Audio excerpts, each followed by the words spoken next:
President Trump's retribution campaign reached a new and ominous level late yesterday.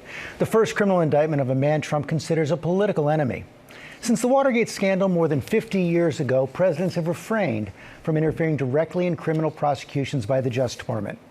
The facts surrounding the indictment of former FBI Director James Comey show that those norms have been shattered. The indictment was brought by a former personal lawyer for President Trump, a lawyer who has never prosecuted a case. It comes after demands for Comey's prosecution from President Trump, the firing by President Trump of a U.S. attorney who refused to prosecute, citing insufficient evidence of a crime, and the refusal of career prosecutors who investigated Comey to sign the indictment, again citing insufficient evidence of a crime. We're going to analyze all the fallout this morning. Chief Justice Correspondent Pierre Thomas starts us off. Good morning, Pierre. George, good morning. The long-running battle between the two men will soon play out in the courthouse behind me. Today, former FBI Director Comey is claiming he is the victim of a tyrant and vowing to fight the charges. But the president and DOJ leadership say the charges are justified, accusing Comey of corruption and lying to Congress. This morning, former FBI Director James Comey has been indicted on 2 felony counts. One charge of making a false statement to Congress and another for obstruction of a congressional proceeding. Just days ago, President Trump publicly demanding his attorney general take action against his political enemies. Moments after Comey's indictment, Trump posting online, "Justice in America," calling the former FBI director one of the worst human beings this country has ever been exposed to. Mr. Comey, I have the report right in front of me. In the indictment, Comey is accused of lying about whether he authorized the leak to the press and of lying to the Senate Judiciary Committee. But Comey last night firing back. My family and I have known for years that there are costs to standing up to Donald Trump. But we couldn't imagine ourselves living any other way. We will not live on our knees, and you shouldn't either. The former FBI director, who stands a towering 6'8", has been a larger-than-life figure in law enforcement for decades. From being not only the FBI director, but also the deputy attorney general.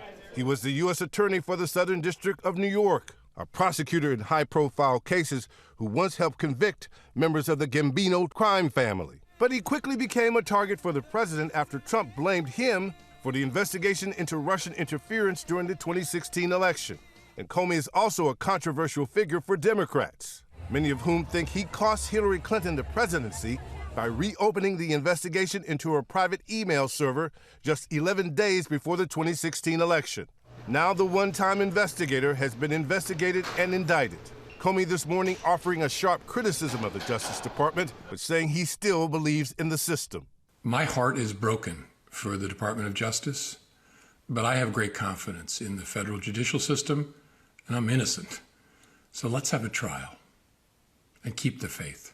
The charges against Comey were brought by Linsey Halligan, President Trump's personal lawyer, who was handpicked by the president as a new U.S. attorney for the Eastern District of Virginia earlier this week, after her predecessor, who was also appointed by Trump, was forced out after refusing to bring charges against the president's political foes.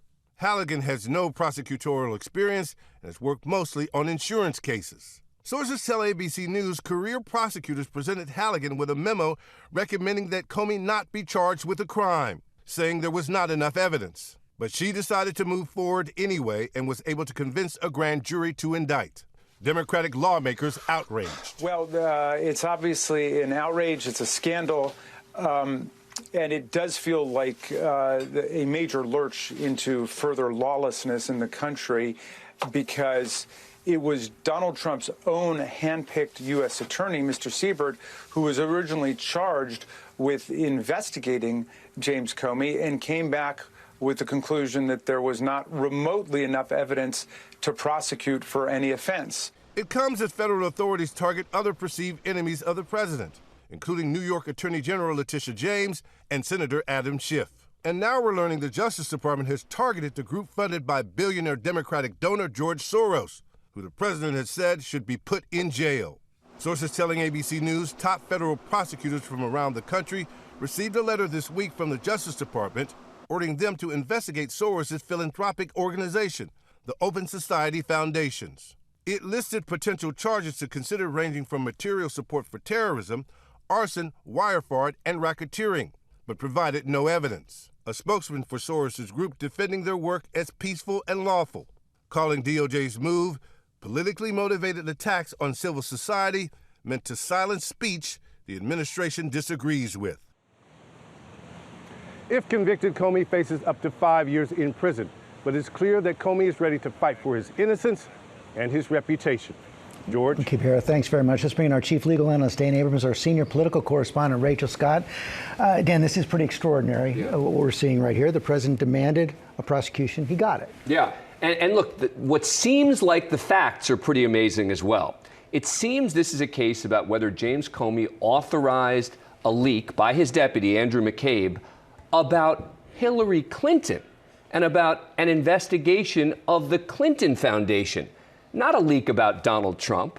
The Inspector General of the Department of Justice investigated this, determined that it was James Comey who was likely telling the truth about what happened and not Andrew McCabe. Comey said, I didn't authorize the leak. McCabe said he authorized the leak after the fact.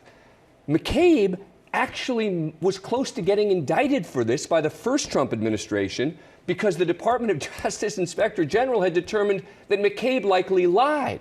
So McCabe almost gets indicted in 2019 over this. They're not able to get an indictment, and now Comey is going to get indicted for the same conversation which the Inspector General believed Comey and not McCabe. And by the way, even if you believe McCabe's account, he's not saying that Comey knew about the leak before it happened. He's talking about it after the fact. Except for the president's former personal attorney, every other prosecutor looked at this, said we don't have the evidence. Right, and so she actually had to file this herself. Very unusual that the U.S. attorney doesn't have one of the line prosecutors signing off on this, working on this. She had to literally alter herself some of the language in court, which is very unusual and shows you that she's at this point kind of in this on her own in this U.S. Attorney's office. And Rachel, the president has said the quiet part out loud again and again and again, even this morning.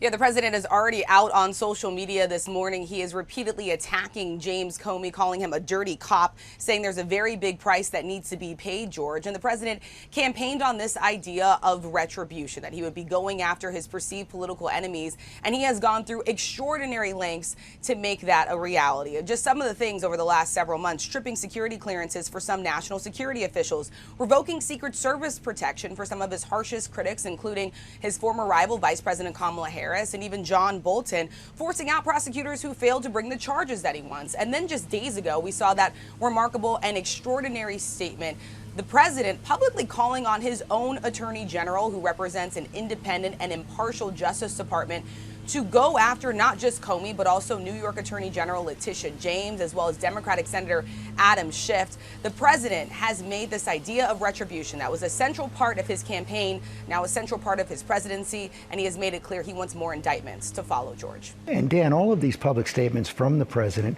could actually help James Comey get this thrown out by a judge. Correct. I mean, look, that's going to be the first question: is this case even going to make it to trial? Is a judge going to throw out this case? And that is certainly going to be part of the defense's argument, is citing each and every one of the social media posts by the president demanding this prosecution and looking at the sort of the history of how we got here. And if that happens, we could see this whole thing go to the Supreme Court. We could, but I think that the more likely scenario is that the Supreme Court would be happy to let the lower courts deal with this one. That's my guess. Dan Abrams, Rachel Scott, thanks very much.